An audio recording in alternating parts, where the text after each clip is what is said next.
The Research and Analysis Wing is India's main international intelligence agency.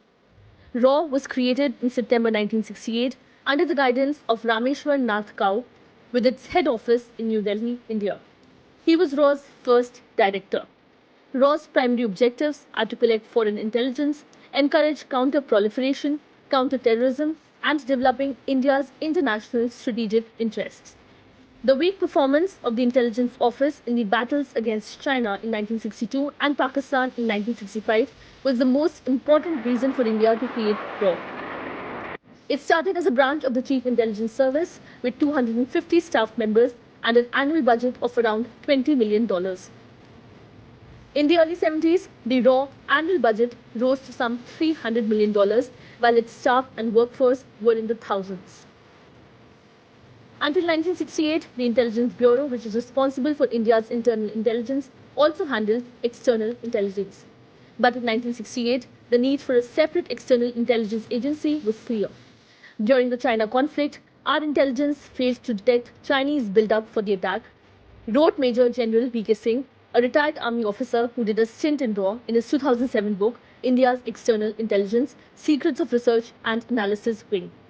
As a result, India established a dedicated external intelligence agency, the Research and Analysis Wing. RAW's first leader, Rameshwar Nath Kao, led the agency until he retired in 1977. Many experts, including officers who worked with him, credit Kao with RAW's initial successes. But the organization has been criticized for its lack of coordination with domestic intelligence and security agencies, weak analytical capabilities, and complete lack of transparency. Founded mainly to focus on China and Pakistan, over the last 40 years, the organization has expanded.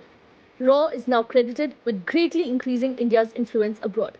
Experts say RAW's powers and its role in India's foreign policy have varied under different prime ministers. RAW claims that it contributed to several foreign policy successes, like the creation of Bangladesh in 1971, India's growing influence in Afghanistan, Sikkim's accession to India in 1975, the security of India's nuclear program, among others. Not much is known regarding the structure of RAW. The organization started with 250 people. It has since expanded to several thousand personnel, but its staffing and budget remains a secret. However, an estimate by the US-based Federation of American Scientists suggests that in 2000, RAW had about 8 to 10,000 agents and a budget that experts place at $145 million. Unlike the US CIA or Britain's MI6, RAW reports directly to the Prime Minister instead of the Ministry of Defense. The Chief of RAW is designated Secretary in the Cabinet Secretariat, which is part of the Prime Minister's office. Some officers of RAW are members of a specialized service, the Research and Analysis Service, but several officers also serve on deputation from other services such as the Indian Police Service. RAW had two priorities after its formation, writes B. Raman, a former RAW official, in the 2007 book, The Cowboys of RAW, Down Memory Lane. The organization worked to strengthen its capability for intelligence gathering on Pakistan and China and for covert action in East Pakistan, now Bangladesh. Over time, RAW's objectives have broadened to include monitoring the political and military developments in adjoining countries, which have direct bearing on India's national security and in the formulation of its foreign policy. It also tries control and limits the supply of military hardware to Pakistan, mostly from European countries, the US and China. But experts disagree on the amount of influence RAW asserts on India's foreign policy. RAW played a significant role in the formation of Bangladesh, along with the Indian Army and other Indian security and intelligence agencies. Besides providing intelligence to policymakers and the army, RAW trained and armed Mukti Bahini, a group of East Pakistanis fighting for the separate state of Bangladesh. Analysts say that RAW also facilitated the northeastern state of Sikkim's accession to India in 1975 and provided military assistance to groups hostile to the pro-China regime in Myanmar. It was the support for the Tamil separatist group, the LTTE, in Sri Lanka that brought RAW much criticism from human rights organizations. RAW helped train and arm the LTTE in the 1970s, but after the group's terrorist activities grew in the 1980s, RAW withdrew this support. In 1987, New Delhi made a pact with the Sri Lankan government to send peacekeeping troops to the island, and Indian forces ended up fighting the group RAW had armed. In 1991, Rajiv Gandhi, Prime Minister of India at the time of the peacekeeping force deployment, was assassinated by an LTTE suicide bomber. Since its creation in 1968, RAW has had a close relationship with KHAD, the Afghan intelligence agency. This relationship was strengthened in the early 1980s when the foundation was laid for a trilateral cooperation involving RAW, KHAD, and the Soviet KGB. KHAD helped RAW monitor the activities of Sikh militants in Pakistan's tribal areas.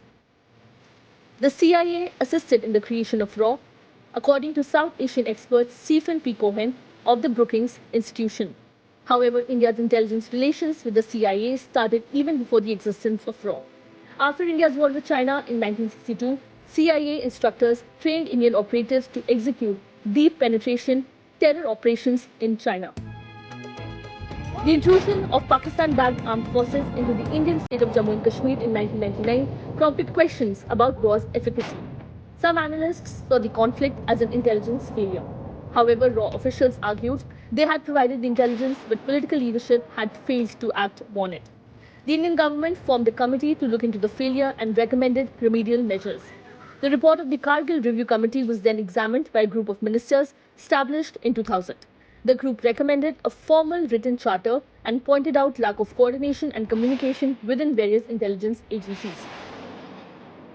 Following the review, a new organization was set up, the National Technical Research Organization, or the NTRO, which became responsible for the nation's technical intelligence by satellites, unmanned aerial vehicles, and spy planes. The government also decided to create a Defense Intelligence Agency, or DIA, whose head would be the advisor of the Chief of Staff's Committee and the Defense Minister. The DIA was empowered to conduct trans-border operations. However, the shake-up of the intelligence apparatus has not removed some problems, especially relating to the overlap of agency activities, according to experts. Earlier, RAW was the only organization permitted to conduct espionage operations abroad. Now both the IB and DIA have the authority to conduct such operations. This was all for this video. Thank you for watching.